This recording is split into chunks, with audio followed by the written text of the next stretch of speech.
Alafia, I'm Dr. Gloria Lattimore Peace, host and producer of OmniU Presents the H3O Art of Life show.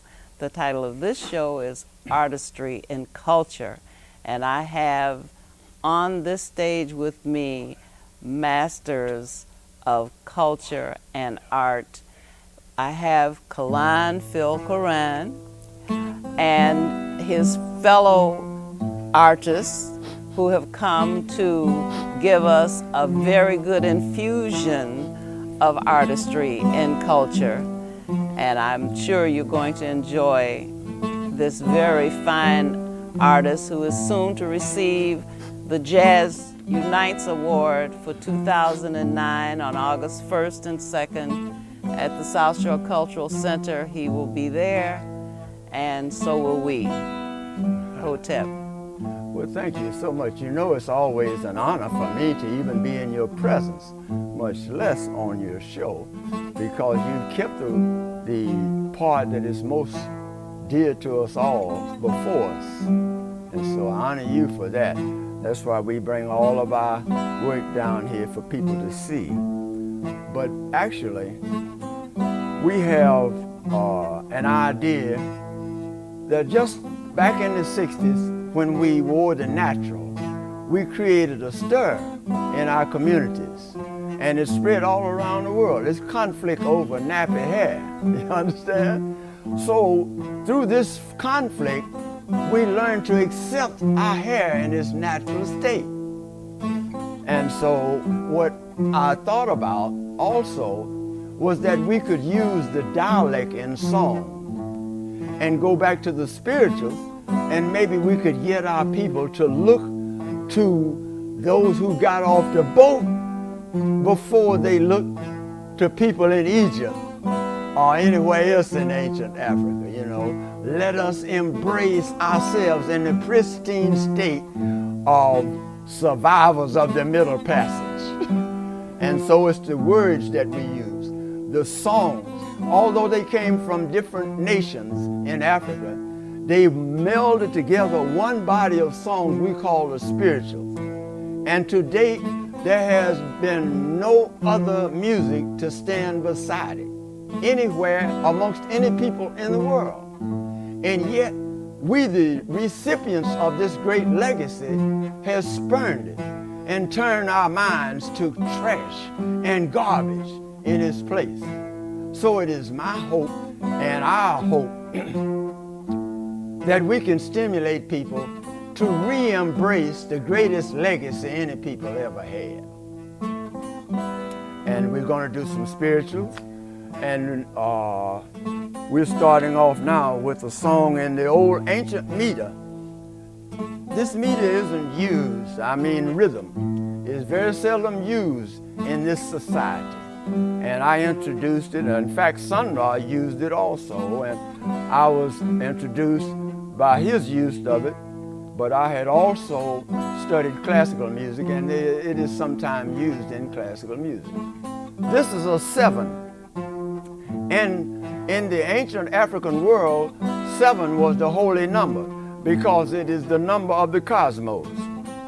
All of the old languages had 7 syllables, and they were based in several forms, 7 forms, like the 7 colors of the rainbow, like the 7 heavenly bodies, the earth, the sun and the moon, and the 5 planets. In the ancient world of enlightenment, because people didn't rush to get places to do nothing, in the old world, things were based on spirit and cycle and time. And so that's what we want to bring to our audience.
traveled across rivers from Africa to the western shores with our same ancestral spirit, encoding our DNA.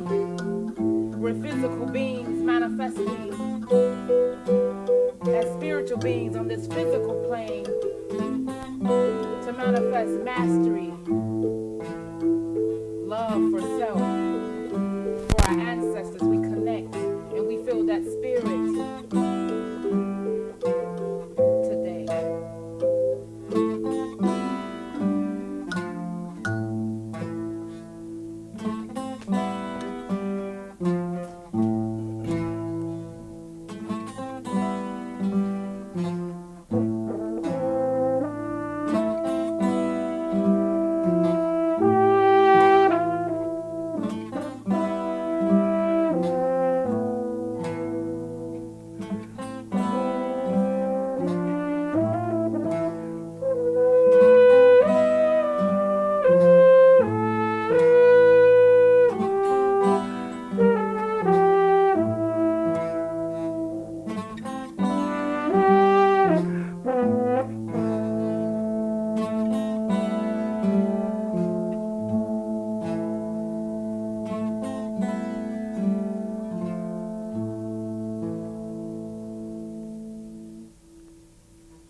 Thank you so much. Beautiful. Mm-hmm. Thank you. I need not interrupt this beautiful music and this sound wisdom with any questions. I don't have any questions. I just want to enjoy these moments with you. Well, thank you. It's a pleasure to be in your presence, as I say, because you've got such a good spin. And in your mind, you manifest so many wonderful things. I'm honored by your presence. So now we will start with our presentation of the spirituals. Mind you, I'd like to point out something about the spirituals most people don't realize, because I heard one prominent musician who is an authority on music get on TV and said that when the slaves came here, they didn't know much about organized music, but they had rhythms. And that when they heard the European church music, they adopted that as their sound, and they put that with the African rhythms and came up with what they call the blues and jazz and all of that. See, that's as wrong as 3 left feet.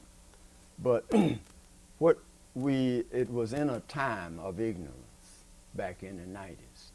Today, we know and understand that we are the originators of culture. We know also through careful research that we set systems in motion 103,000 years ago that began to migrate to other parts of the world. And mind you, it's evidence that we had been there on the African continent for 4 million years. So for people to stay in one place that long and then prosper in such a way that they moved out and peopled the rest of the planet, they had to have the knowledge of herbs in the sky. They had to have knowledge of the body. They had to have much knowledge in order to move from their homeland and make the adjustments to live in other environments, especially other latitudes. And so we want to pay tribute to them by going back to what the slaves brought to America, the collective or the spiritual, because it came from the deepest roots of any people. And so the first thing we're going to sing is When the Stars Begin to Fall, because being an astronomer, that was my favorite piece, to see that in the words of this song, they said, looking in my God's right hand, which meant that they were looking at God and they were looking in God's right hand. And I'm more than certain those who read Revelations understand that there was a man sitting on the throne with a book in his hand, in his right hand. And I'll point out that the Statue of Liberty, when it first was sent to America, had its left arm up, and they changed and put this book in the right hand of the Statue of Liberty. I have many other evidences that people have adopted and copied our culture because of the juice that in it, because of the cosmic connection of our ideas. They're all over the planet. So we're just letting you know that what we offered in these songs is the whole key to everything. I believe that our ancestors knew there would come a time of darkness and ignorance. And in these songs and in the monuments that they erected, they put the secrets of our existence so that when we submit ourselves to reality, we can discover that which is in our eternity.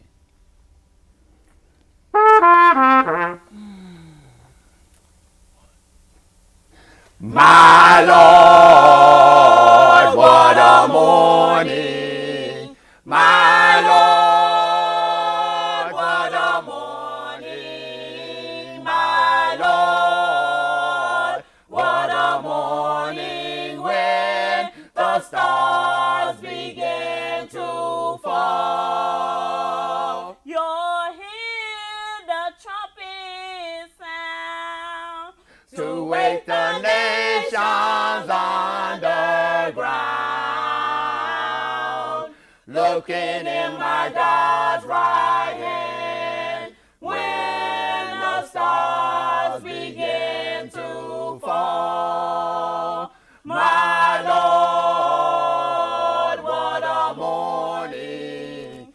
My Lord, what a morning. My Lord, what a morning when the stars began to fall. You'll hear the singing moan To wake the nations underground, looking in my God's right hand, when the stars begin to fall. My Lord, what a morning. My Lord, what a morning. My Lord, what a morning when the stars begin to fall. You'll hear the children shout To wake the nations underground, looking in my God's right hand, when the stars begin to fall. My Lord, what a morning. My Lord, what a morning. My Lord, what a morning when the stars begin to fall.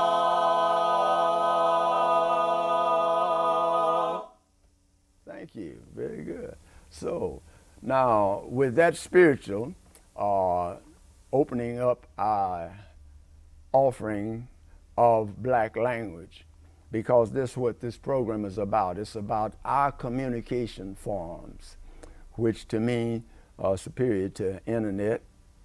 And there were times in ancient Africa when people went to the shaman in this village, and he contacted shaman in other villages and told them what the people wanted them to know. So we've always had these forms of communication. It's just that now it's more physical than spiritual. The work that we want to deal with is Paul Laurence Dunbar's poetry, because we introduced this poetry back in 1967 in the public schools of Chicago.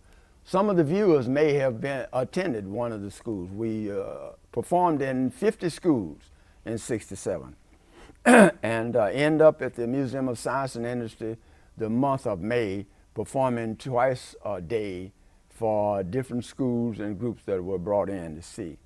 Now, the idea of this program was to exhibit the rich texture and harmony of the dialect. Most people who listen to the dialect consider it countrified. They call it backwards, ignorant, anything less than noble. Yet we have in the American arena people of all countries speaking dialects, and there's no shame attached to it. Maybe in some cases, I remember the Mexicans got raked over the corns a little bit, and the Cubans with Desi Arnaz and a few people, but I've never heard anyone ridicule a German accent or Scottish accent or some other European accent. I think it's a little bit condescending to our people to accept our language as being ignorant. It's very enlightened. And the beauty we want to point out to you so you can hear its power of communication. Now, we introduced it in '67, and it ran for a while. Different people used Dunbar's poetry to something, but they did not understand the concept that our language is holy. It's a holy form of communication. And so the old people refused to give it up. If you got any old people over 50 or 60, they most likely speak some dialect because it is true to the expression of our feelings. And we should preserve it and always look up to those people who spoke this, because they were a very noble people and they were very powerful people, not having the knowledge of those who controlled them, but they had the spirit and they had the souls to come down to the day, and here we are. The first song I want to do is one that people can all identify with. It's one called Possum Trot.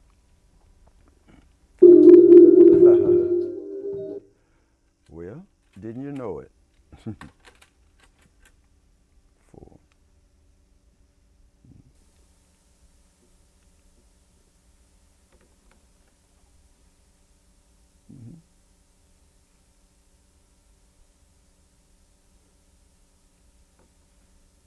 What is it?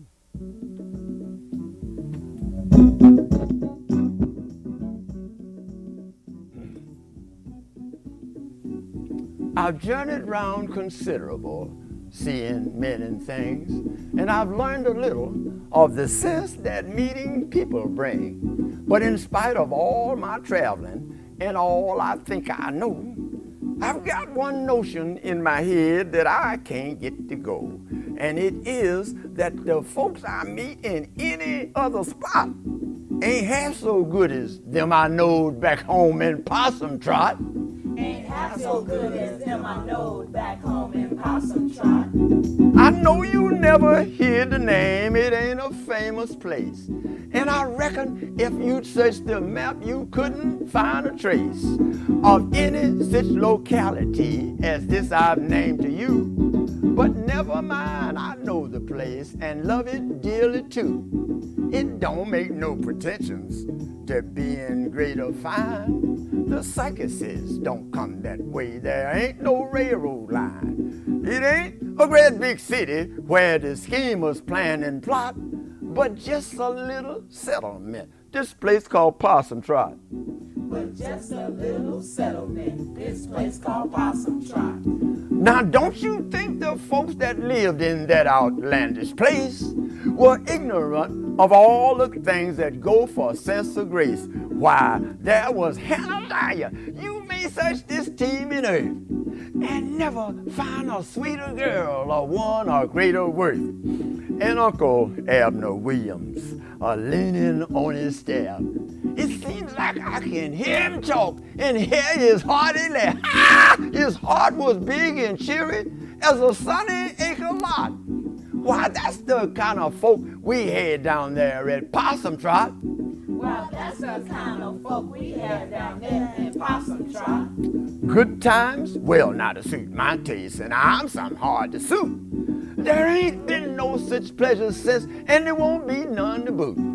With husking bees at harvest times and dances later on, and singing schools and taffy pulls and fun from night to dawn. Revivals come in the winter time, baptizing in the spring. You ought to see them people shouting, hear them pray and sing. You ought to see old Parson Brown or throwing gospel shots amongst the saints and sinners in the days of Possum Trot. Amongst the saints and sinners in the days of Possum Trot. We live up in the city now. My wife was bound to come. I hear around me day by day the endless stir and hum. I reckon that it done me good and yet it done me harm. That oil was found so plentiful down there on my old farm. We got a new style preacher now. Our church is new style too. And I've come down from what I know to rent a cushioned pew. But often while I'm sitting there, it's foolish like it's not to think of them old benches in the church at Possum Trot. To think of them old benches in the church of Possum Trot. I know that I'm ungrateful and such thoughts must be a sin, but I find myself a-wishing that the times was back again with the huskings and the frolics and the joys we used to know when I lived at the settlement a dozen years ago. I don't feel this way often, and I'm scarcely ever glum, for life has taught me how to take her chances as they come. But now and then my mind goes back to that old burying plot that holds the dust of some I love down there in Possum Trot. Down there in Possum Trot. Down there in Possum Trot. Down there in Possum Trot. Thank you so much. Oh, this is so invigorating. So, Well, it's the spin in the African language and in the way they connect their thoughts. And Dunbar was a master. Not only did he leave a legacy to the artistic community, which we spurn, but he left a legacy to the scientific community, because now the Creole language, what they call the adaptation of English from any foreign source, the Creole is now the key to languages. And naturally, since Africans have more languages and are the originators of language, and I like to point out that they sang many generations before they began to speak. But with the African mind online, we have now a great body of music that cannot be equal. And we are trying to get people interested in it again, especially the little children. So they should know that they are born with a legacy that outstretches anything else on the planet. So I'd like to do something, but first I'd like to pay tribute to Oscar Brown Jr., who gave me the job of writing 23 songs to Dunbar's poetry. And Gene Pace and Oscar and I put together this show, and there were people who came from Broadway who thought it was the best show they had ever seen because it was tight. We had color. Gene put the Hollywood thing in it, and Oscar was a master of all show business, and he gave us this idea, and the three of us, my music and his showmanship and her colors, we had the perfect combination. And so I'd like to do a song out of that, that the children, when we took it around the schools, they had a fit. They absolutely flipped over this song and some of the others. We didn't expect that type of response. We just wanted to be accepted. But in some of the schools we went to, the students passed out like they do on church. You know, I thought that was a little unusual. And so this one I call Cabin Tale. And I hope we get a little consistency here.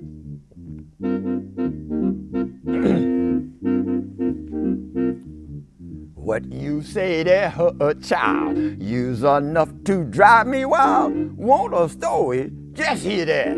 Well, I get a story at. Where he get a story at? Didn't I tell you three last night? Go away, honey, you ain't right. I's got something else to do, so I was just telling tales to you.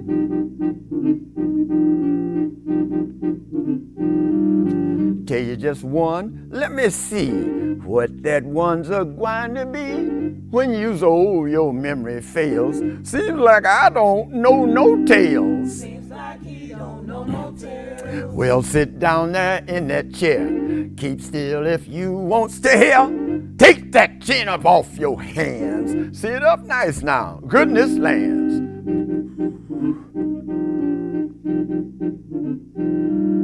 Hold yourself up like your paw. Bet nobody ever saw him scrunch down like he was then. High-tone boys make high-tone men.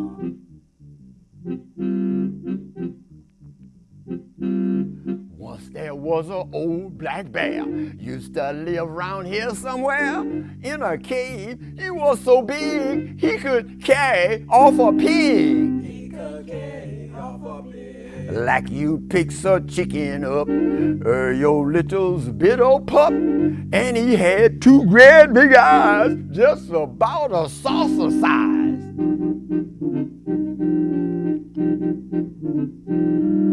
Well, they looked like balls of fire, jumping round up on a wire.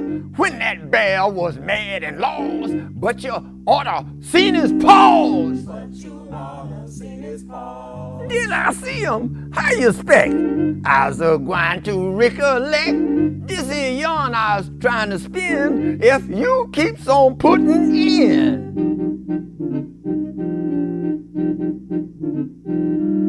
Now you keep still and don't you cheat, lest I'll send you off to sleep. This here bear go trumping round, eating everything he found. No one couldn't have a farm, but that bear do 'em harm, and they couldn't catch the scamp anywhere he wanted to tramp. Anywhere he wanna tramp. There that scoundrel make his tracks, do his dirt and come on back. He was such a sly old limb, that was just like fun to him.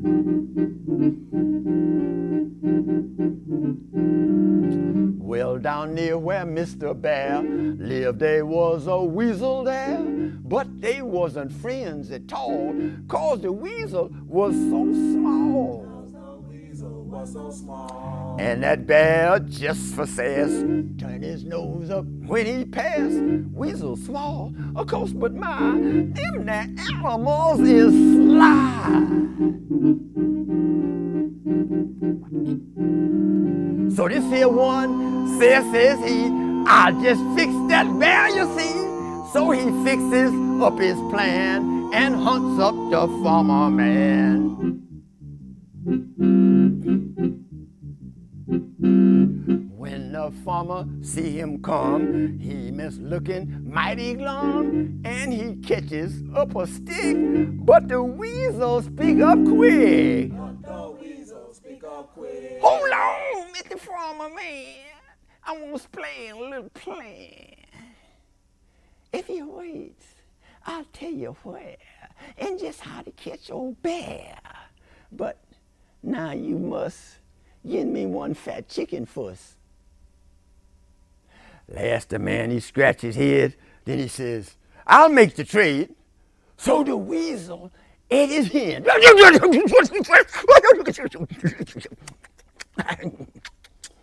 Smacked his mouth and said, well then, set your trap and bait tonight, and I'll catch that bear all right.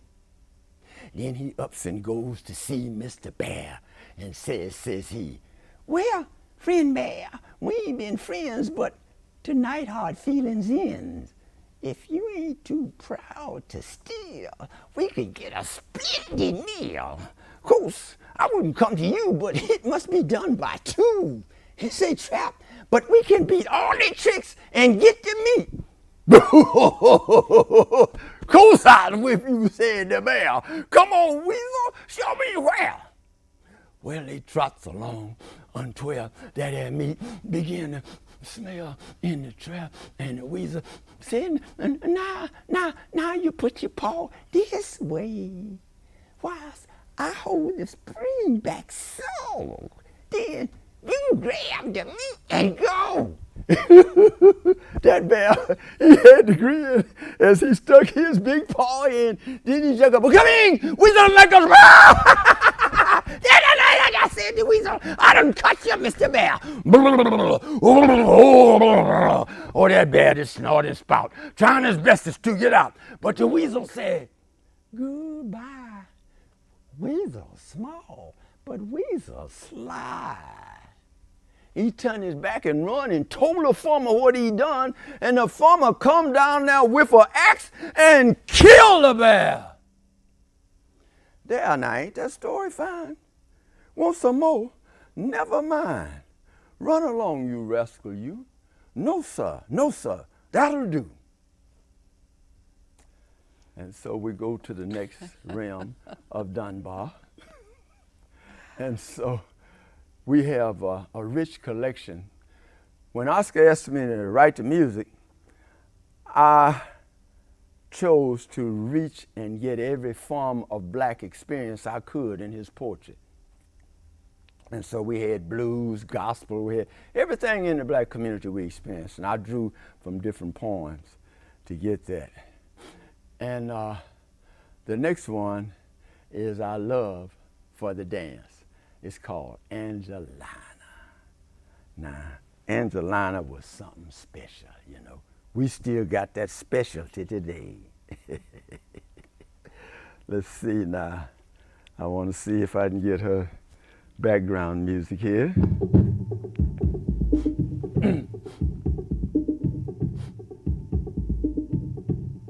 When the fiddle gets to singing out of old Virginia reel, and you miss the feel of tickling in your toes and in your heels, if you think you got a religion and you wants to keep it too, you just better take a hint and get yourself clean out of view. Cause the time is mighty tempting when the tune is in the swing for a brother saint or sinner man to cut the pigeon wing. And you couldn't help from dancing if your feet was bound with twine when Angelina Johnson comes a swinging down the line.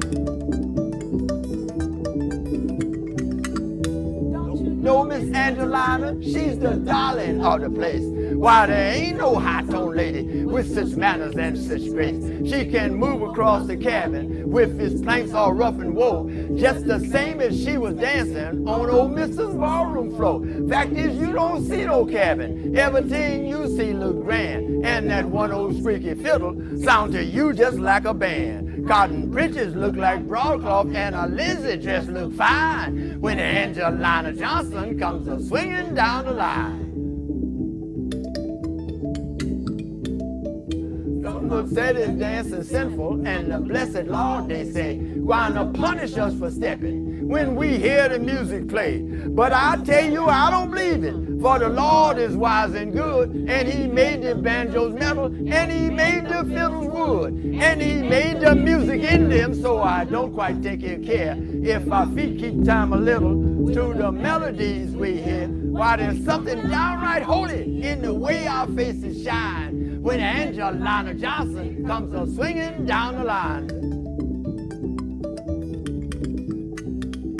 Angelina steps so gentle, Angelina bows so low, and she lift her skirt so dainty that her shoe tops scarcely show, and them teeth of her are shining as she take you by the hand. Go away, people, there ain't another such a lady in the land. When she's moving through the figures or dancing by herself, folks just stand stock still stand, and they most now hold their breath, and them young men they's a saying, I was gonna make that dance of mine when Angelina Johnson comes a swinging down the line.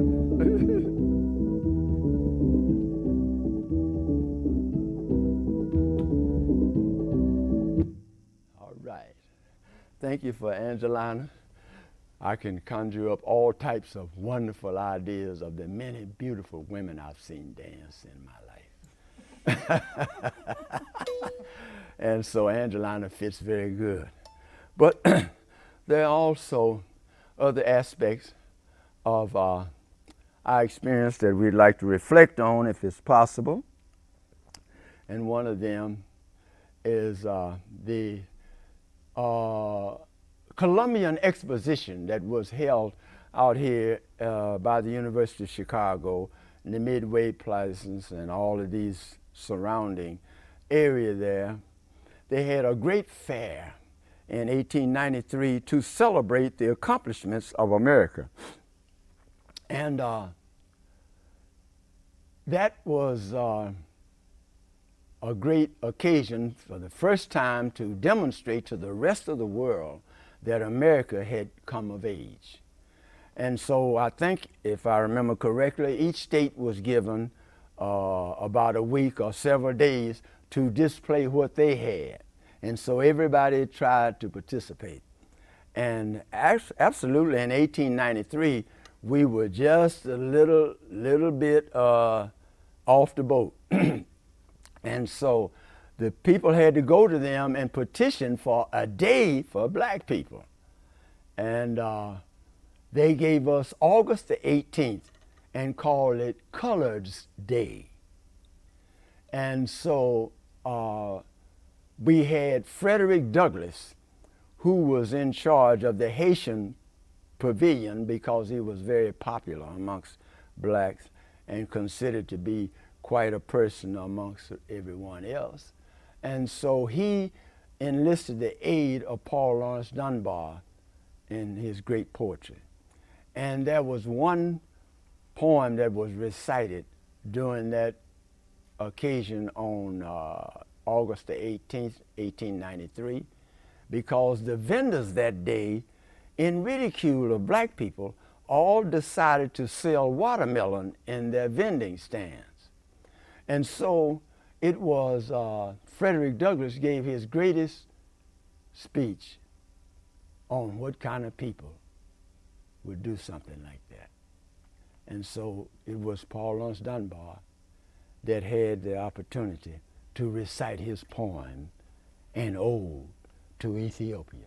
Can I get a little support there?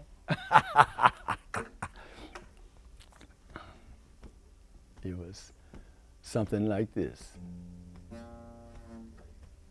2, 3, 4.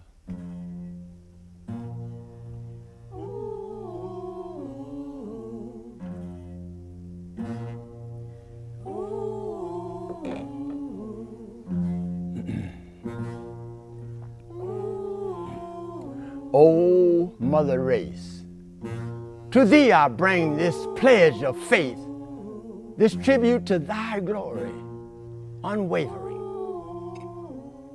I know the problems they face when slavery crushed thee with its hand. And there were people, I'm sorry, it must be my age. I must not do him like that, and so I will return. O Mother Race, to thee I bring this pledge of faith, this tribute to thy glory. Thou hast the right to noble pride, whose spotless robes were purified by blood's severe baptism. Upon thy brow the cross was laid, and labor's painful sweat beads made a consecrating chrism. Nor the race, or white or black, when bound as thou wert to the rack, so seldom stooped to grieving. Nor the race, when free again, forgot the past and proved them men, so noble in forgiving. Go on and up, our souls and eyes shall follow thy continuous rise. Our ears shall list thy story from bards who from thy roots shall spring, and proudly tune their lyres to sing of Ethiopia's glory. Thank you. I would like to I guess I can apologize to Dunbar, but maybe he'll excuse me because of my age. But being a perfectionist, I listen to all things, and I'm distracted. And so I'm not trying to get out of the fact, but I've never had this problem, I don't recall, with Dunbar because I love him so much. So maybe he'll forgive me for missing some of his lines. But I'd like to continue on because we have a very precious space here and we want to do as much as we can. Those of you who can find a Dunbar book of complete poems, please look up Ode to Ethiopia, because it's one of the greatest poems ever written, and I guess that's why it was too big for me. So now we are going to deal with Little David, the spiritual. We're going to do one spiritual to end our Dunbar and our dialect, because the spirituals were all in dialect. And that's the thing that is greatest about them. This one is about Little David. Mm-hmm.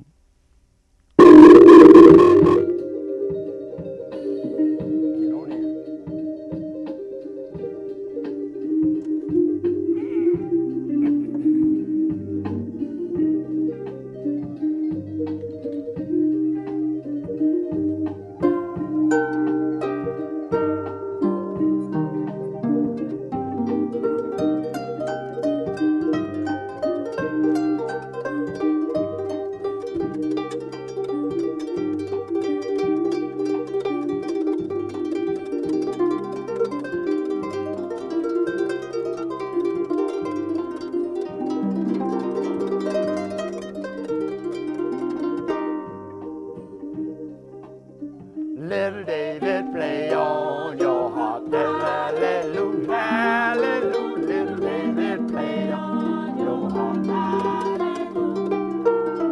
Little David, play on your harp, hallelujah, hallelujah.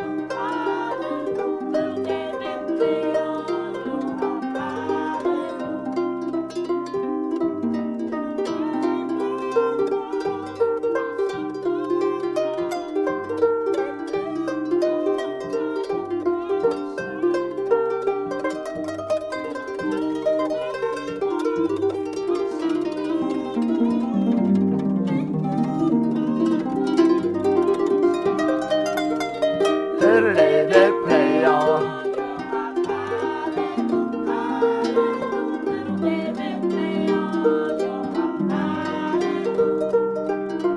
Little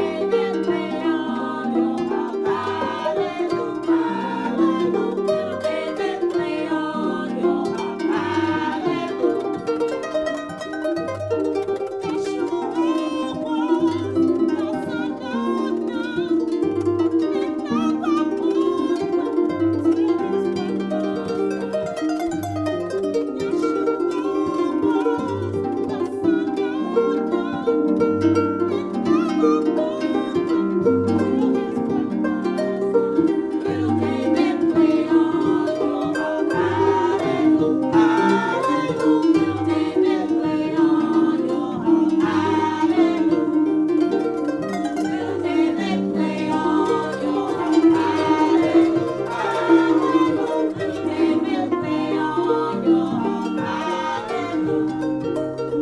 Taking it out.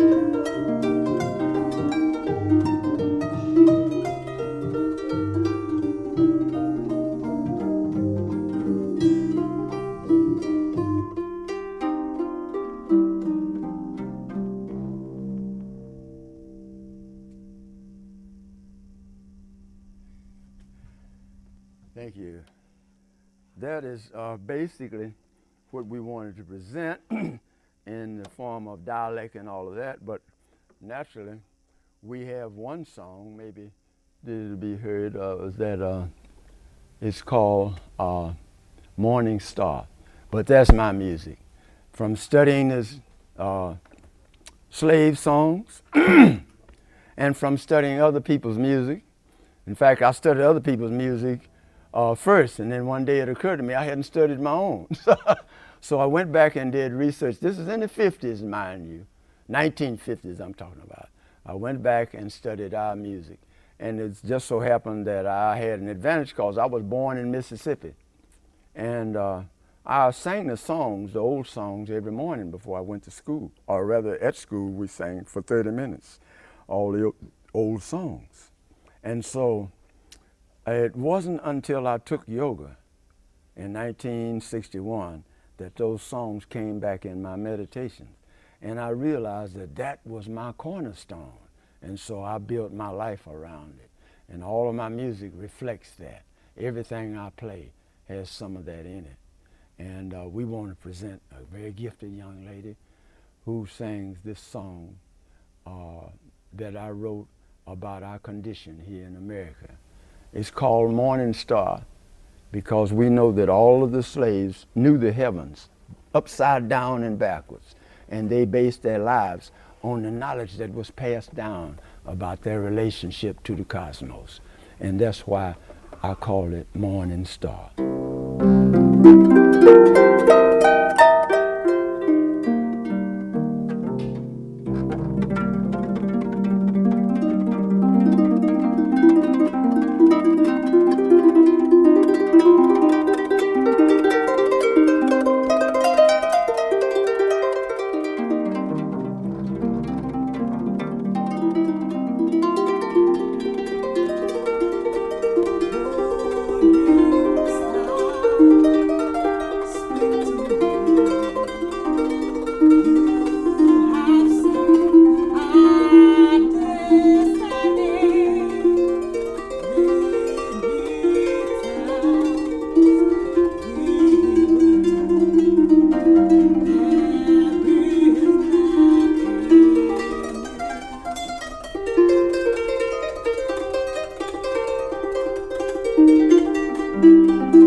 And that is our contribution musically.